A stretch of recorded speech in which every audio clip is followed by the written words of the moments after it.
آج وہ مجھ سے ملنے آ رہا تھا۔ ہماری ملاقات 4 سال پہلے بالکل سرسری تھی۔ بلا ارادہ اتفاقی ملاقات اعصاب پر سوار ہو سکتی ہے، اس کا اندازہ زری کو بالکل نہیں تھا۔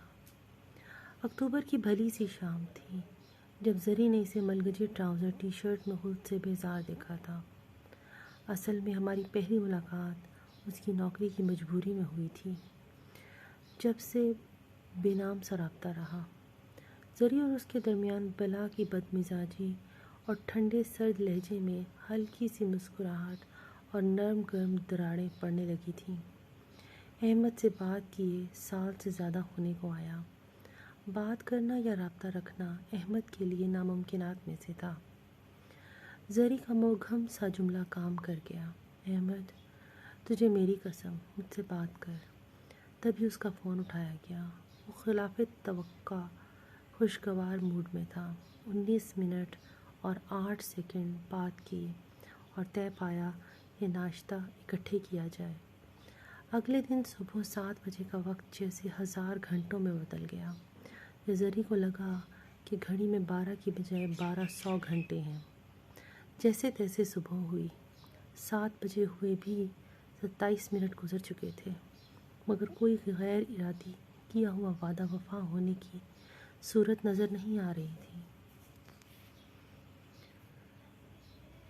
تبھی فون کی گھنٹی بجی۔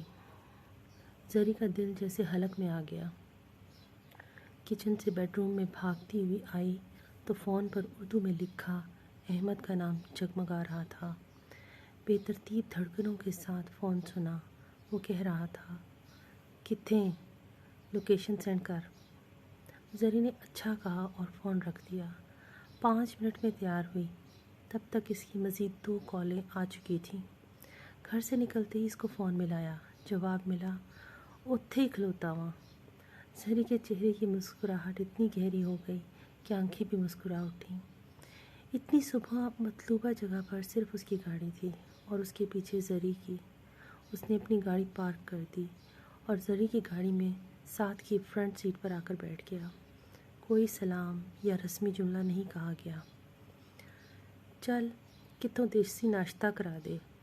بھاوکار شخصیت، اونچا لمبا قد، کالے اور سفید بال جن میں سفید رنگ نمایاں تھا، ہلکی داڑھی، افسری کا خمار، بے پرواہ طبیعت اور اس پر پنجابی زبان گویا 4 چاند لگا دیتی۔ زری اب ٹوٹی پھوٹی پنجابی بولنا شروع ہو گئی تھی۔ اس دن سیاسی حالات کافی گرم تھے، اس لیے زیادہ تر جگہیں بلاک تھیں۔ زری اس کے بتائے ہوئے رستوں پر گاڑی دوڑانے لگی۔ 15 منٹ کے بعد ایک ڈھابے کے سامنے گاڑی میں ہی بیٹھ کر ناشتہ منگوایا گیا۔ بغیر گھی کے پراٹھے، چنے، فرائی انڈا اور بے تحاشا میٹھی چائے، وہ بھی الائچی والی۔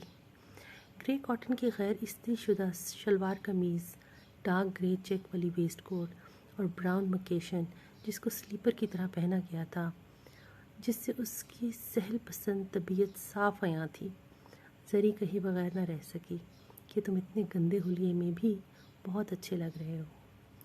پہلی بار احساس ہوا کہ اسے خیال رکھنا بھی آتا ہے، جب اس نے ناشتے کی ٹرے اپنی جھولی میں رکھی اور مجھے ناشتہ کرنے کو کہا۔ ایک ہی پلیٹ میں ناشتہ کیا گیا جس کا احساس دونوں کو نہ ہوا۔ احمد کو زری کی ہر کمزوری کا اندازہ تھا۔ وہ گاتا رہا جب تک ناشتہ کرتا رہا۔ تب زری بولی، کدی کدی مل لیا کر، تیری سب تو وڈی خوبی ہے کہ میں تیرے نال خود نو غیر محفوظ نہیں محسوس کر دی۔ جواب ملا، پھر ماندی ہے نا میں شریف ہاں۔ زری دل و جان سے معترف تھی۔ ایک بے نام رشتہ تھا، ایک پاکیزہ تعلق تھا۔ کوئی غیر مہذب، غیر اخلاقی بات یا سوچ کا دور دور تک شائبہ بھی نہ تھا۔ زری نے احمد کے لیے ایک تحفہ لیا تھا جو موقع کے عین مطابق تھا۔ وہ احمد کے نام کی کی چین تھی جس پہ اس کا نام سنہرے رنگ میں دمک رہا تھا۔ اسے اصل میں وہ تحفہ پسند آیا تھا۔ نئی گاڑی کی چابی زری نے اپنے ہاتھ سے اس کی چین میں اڑسی۔ گاڑی کا انٹیریئر کی چین کے رنگ سے ملتا تھا، میرون۔ 1 گھنٹہ جیسے 5 منٹ میں گزر گیا۔ واپسی کے راستے پر زری نے پوچھا، احمد میں تمہارا ہاتھ پکڑ لوں؟ میں نے ایک ہاتھ سے ڈرائیونگ کرنے کی مشق کر لی ہے۔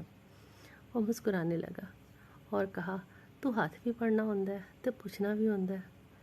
سہولت سے گویا ہاتھوں کی انگلیاں زری کی انگلیوں میں پھنسا لیں اور اگلے 10 منٹ ایسے ہی گزر گئے۔ جاتے ہوئے زری نے احمد سے اس کی نئی گاڑی دیکھنے کی فرمائش کی۔ گاڑی میں بیٹھتے ہی احمد نے کہا، چلنا ہی؟ یاس، بے بسی، خوشی اور بچھوڑے کی ہلکی سی نمی زری کی آنکھوں میں احمد نے نظریں چراتے ہوئے دیکھ لی تھی۔ لمحے کے 1000ویں حصے میں زری احمد سے ایسے گلے ملی کہ صرف اس کا چہرہ احمد کی داڑھی کو چھو گیا۔ دونوں جانتے تھے کہ ان کا ساتھ نہ تو ریل کی پٹری جیسا ہے اور نہ دریا کے کناروں جیسا۔ دونوں کو اپنے اپنے بھنور میں گھومنا ہے۔ ملن کے 2 پل گردش ایام کو مستی عشق میں بدل دیتے ہیں۔ زندگی کے بھنور کو مستی کے رشکولوں میں ہنس کر سہ جانا آسان ہو جاتا ہے۔